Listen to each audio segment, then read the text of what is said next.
Long ago, in the ancient village of Umuada in Igbo land, there lived a beautiful and proud maiden named Adaeze. She was known throughout the land for her sharp mind and her work as a trader of fine cloths in the great market of Onitsha. Many young men sought her hand, but Adaeze had given her heart to Chukwudi, a handsome warrior from a neighboring village.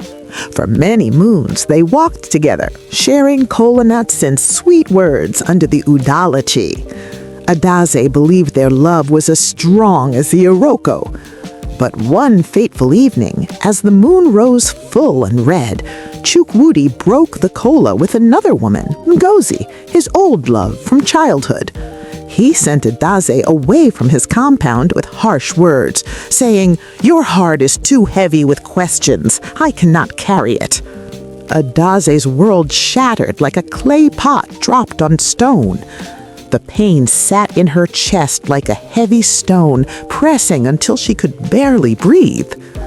That night, Adaeze wandered to the village palm wine house, a place where men and women gathered under raffia roofs to drink the sweet, sharp wine tapped from the tall palms.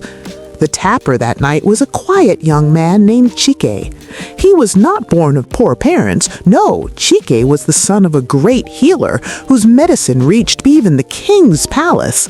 But he had left his father's compound to find his own path. He tapped palm wine and served it with care, learning the ways of people's hearts as they drank and spoke their sorrows. Adaeze sat heavily on the wooden bench. "Bring me palm wine," she said, her voice trembling like leaves in the harmattan wind. "Many cups, strong ones." Chike poured, watching her with kind eyes. "Sister, palm wine is sweet, but too much makes the head spin and the heart forget its way home." Adaeze laughed bitterly, tears falling into her cup. "That is what I want, to forget.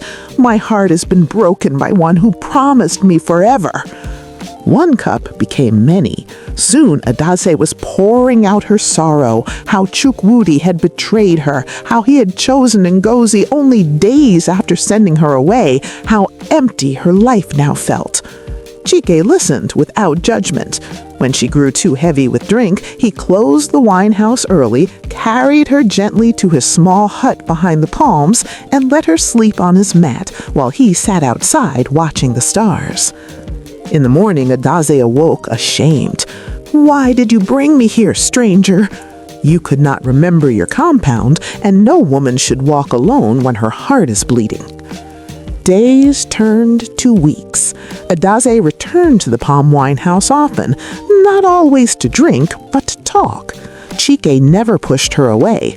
He shared his own story quietly, how he had trained as a healer like his father, but felt empty inside, how he left wealth behind to find true joy in simple things, tapping wine, mixing herbs, listening to people. He spoke of life like aged palm wine. The longer it ferments, the richer it becomes. Pain is the fermentation of the soul. If we let it, it makes us better. Slowly, something shifted in Adaze's heart. Chike's quiet strength, his respect, his refusal to take advantage even when she offered herself in drunken weakness, it healed places Chukwudi had broken.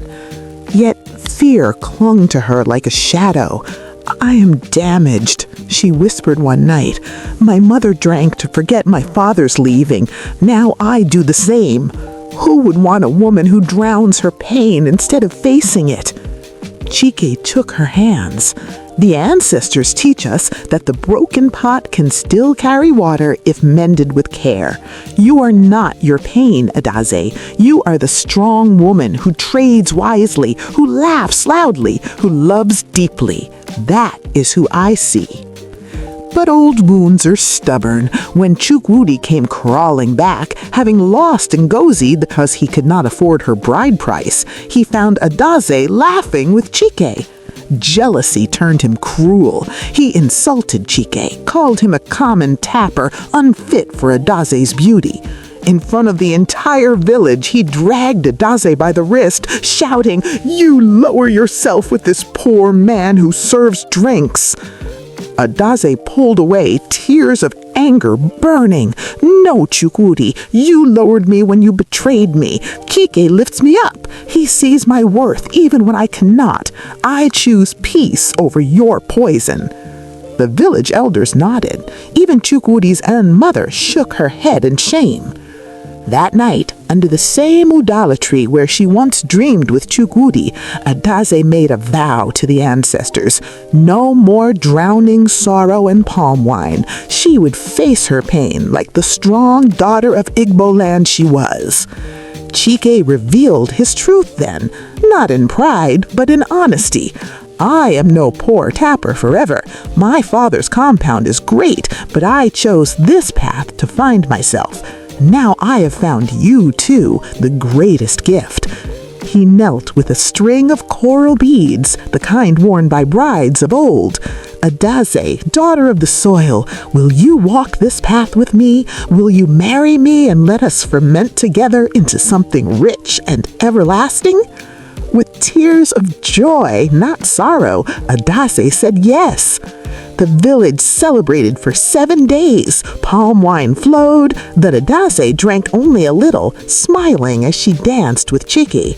And from that day, whenever a young woman came to the palm wine house with a broken heart, old women would tell her the tale of Adaeze and Chike, how true love does not break you further, but helps you mend, how the right man does not drown you in pain, but teaches you to swim toward light. And so they lived, not perfectly, but honestly, growing richer with every passing moon, like the finest palm wine aged to perfection. I remain here. The story ends.